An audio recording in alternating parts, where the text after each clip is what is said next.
இரண்டுமே ஒரே நேரத்தில் இருக்கணும், அதுதான் சரி. அந்த லேண்ட் வந்து பாபர் மசூதி இருந்துச்சா அயோத்தி ராமர் கோயில் இருந்துச்சாங்கிறது தான் கேள்வி. அந்த லேண்ட் வந்து அயோத்தி ராமர் கோயில் தான் இருந்துச்சுன்னு 5 நீதிபதி ஒரே நீதிபதி தீர்ப்பு கொடுத்துட்டாங்க. சரிங்களா, முடிஞ்சு போச்சு அந்த கேஸ். அப்புறம் இன்னொரு மசூதி கட்டுறதுக்கு அனுமதி கொடுத்தாங்க, ஏன் வந்து தீர்ப்பிலே சொன்னாங்க, அதான் கோஎக்ஸிஸ்ட். ஓகேப்பா, இந்த லேண்டு அயோத்தி ராமர் கோயில் ஓகே, இங்கே நீங்கள் திருப்பி கட்டிக்கங்க. ஆனால் இஸ்லாமியர்கள் இதில் பாதிக்கப்பட்டாங்க, 500 வருஷமா அங்கே தொழில் நடந்துருச்சு, நீங்கள் போய் அவங்களுக்கு ஒரு மசூதி கட்டி கொடுங்க, அதுதான சந்தோஷம். இங்கே ஒரு இழப்பு என்ன, அதை காம்பன்சேட் பண்ணுறாங்களா, அங்கே இல்லை, அது லேண்ட் டிஸ்பியூட், அது புரியுங்களா, இந்த இடம் யாருக்கு சொந்தமான, அந்த இடத்துக்கு யாருக்கு சொந்தமான தெளிவாக தீர்ப்பு சொல்லிட்டாங்க.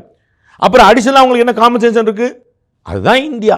அப்ப அங்க தர்காக்கு எதிராக ஏதாவது ஒரு வார்த்தை இருந்துச்சு, இவருடைய பெட்டிஷன் உள்நோக்கம் கொண்டு சொல்லுங்க. நீதியரசர்கள் சொல்றாங்க தமிழ்நாடு அரசு உள்நோக்கத்தோட பெட்டிஷன் போட்டிருக்கு. ஒரு நீதிபதி இல்ல, மொத்தம் 3 நீதிபதி. 3 நீதிபதியுமே ஒரே கணக்கு தானே உங்களுக்கு, அது எப்படி குற்றம் சாட்டுவீங்க? அது நியாயமா, மனசாட்சியா? எலெக்ஷன் டைம்ல இந்த ஒரு பிரச்சனை வருது அப்படிங்கிறது, அது இந்த ஒரு சென்சிட்டிவான இஷ்யூவை பொலிட்டிசைஸ் பண்றாங்களோன்ற ஒரு கேள்வி இல்ல. யாரு தடை பண்ண போது? நான் ராம ரவிக்குமார்ங்கிறத எத்தனை பேருக்கு இங்கே தெரியும் சொல்லுங்க. நீ அவர் திரு ராமகோபால்கிட்ட உதவியாளர் இருந்தால் ஒரு சாதாரணமான ஒரு அமெரிக்கான அவர் ஒரு இந்து மக்கள் கட்சியில் இருந்தார், இந்து மண்ணில் இருந்தார், அப்புறம் தனி ஒரு அமைப்பு கண்டார். அவர் மாட்டு அவருடைய இடத்த போராட்டுக்கார், பழனியில் பல போராட்டம் நடத்துறாரு, இங்கே திருப்பூர் பல, அவர் மாட்டு அவர் வேலையை பார்க்குறாரு. அனுமதி கொடுத்திருந்தா ஒத்த மனுஷனோட போயிட்டு வந்துருக்கும், ரொம்ப போனால் 10 மனுஷனோட போயிட்டு வந்துருக்கும். அனுமதி மறுத்தனால இப்போ இந்தியா போல பிரச்சனை ஆயிடுச்சு.